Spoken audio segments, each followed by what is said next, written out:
Em Miami, Tayla Ayala aproveita o clima de pré-jogo da seleção brasileira relaxando na piscina ao lado do marido Renato Góes. Paralelamente ao celebrar seus 49 anos nesta terça-feira, 25 de junho, a apresentadora abriu o jogo sobre os desafios desta fase, detalhando os primeiros sintomas da menopausa. Em um relato sincero, ela criticou a pressão estética imposta às mulheres e defendeu a importância de mostrar a vida real no casamento com Rodrigo Hilbert, longe dos holofotes. É impressionante como a vida pública muitas vezes nos prega peças quando tentamos analisar trajetórias que à primeira vista parecem distantes, mas que se entrelaçam em contextos de maturidade e exposição. Quando olhamos para essa movimentação em Miami com Tayla Ayala e Renato Góes curtindo um clima descontraído, logo somos puxados para um contraste muito forte com o relato de Fernanda Lima, que justamente nesta terça-feira, ao completar 49 anos, decidiu abrir o coração sobre uma fase que é, ao mesmo tempo, universal e profundamente solitária para muitas mulheres, a menopausa. É preciso ter clareza aqui para não confundir as narrativas. Estamos falando de figuras que ocupam lugares muito distintos na nossa cultura pop. Tayla, que começou sua carreira como modelo e ganhou o Brasil com sua energia vibrante em Malhação, lá em 2007, sempre foi vista como essa figura de espírito livre, alguém que transita entre o cinema internacional e as redes sociais com uma naturalidade que muitas vezes esconde a complexidade de manter uma carreira sólida em um mercado tão volátil. Ela e Renato Góes formam hoje um dos casais mais midiáticos e interessantes da atualidade, justamente porque não tem medo de expor as imperfeições da rotina familiar, algo que, aliás, parece ser uma tendência entre os artistas dessa nova geração de pais. Mas quando saltamos para Fernanda Lima, a conversa ganha uma camada de profundidade histórica na televisão brasileira.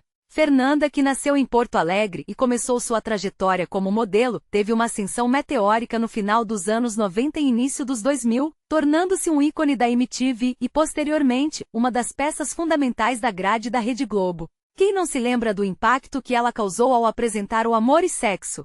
Aquele programa não foi apenas um sucesso de audiência, ele mudou a forma como o brasileiro falava, ou tentava falar, sobre sexualidade, comportamento e tabus sociais. Ela, que sempre foi cobrada por uma perfeição estética quase inalcançável, agora, ao chegar aos 49 anos, faz um movimento de desconstrução que é, na minha visão, o mais corajoso de toda a sua trajetória. Falar abertamente sobre os sintomas da menopausa não é apenas um desabafo pessoal, é um ato político. A televisão brasileira sempre teve uma dificuldade imensa em lidar com o envelhecimento das mulheres. Vimos apresentadoras serem empurradas para as margens assim que as primeiras rugas apareciam ou quando o corpo mudava, e ver a Fernanda, que sempre foi um símbolo de vitalidade e beleza, escancarar essa fase, mostra que a maturidade dela atingiu um ponto de ebulição onde a autenticidade vale muito mais do que qualquer padrão imposto.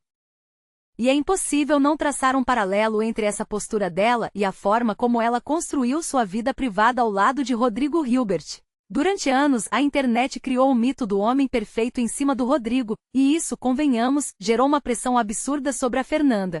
Quantas vezes não vimos comentários maldosos questionando como ela conseguia manter aquele relacionamento, ou comparando a vida deles a um comercial de margarina? O que ela traz agora, nesse relato, é uma tentativa de humanizar o que o público romantizou. Ela está dizendo nas entrelinhas que por trás das fotos bonitas, do casal que cozinha junto e dos filhos lindos, existe uma mulher real lidando com transformações hormonais, com a pressão da idade e com os desafios de um casamento que, como qualquer outro, não é um conto de fadas. Eu particularmente acho que esse é o momento mais rico da carreira dela. Antes ela era a apresentadora que ditava comportamento. Hoje, ela é a mulher que se permite ser vulnerável. E essa vulnerabilidade é muito mais potente do que qualquer salto alto ou figurino deslumbrante que ela usou nas telas da Globo. Essa correlação entre o passado, onde a estética rege todas as suas aparições, e o presente, onde a fala honesta sobre o bem-estar físico e mental assume o protagonismo, diz muito sobre o cenário atual da nossa mídia.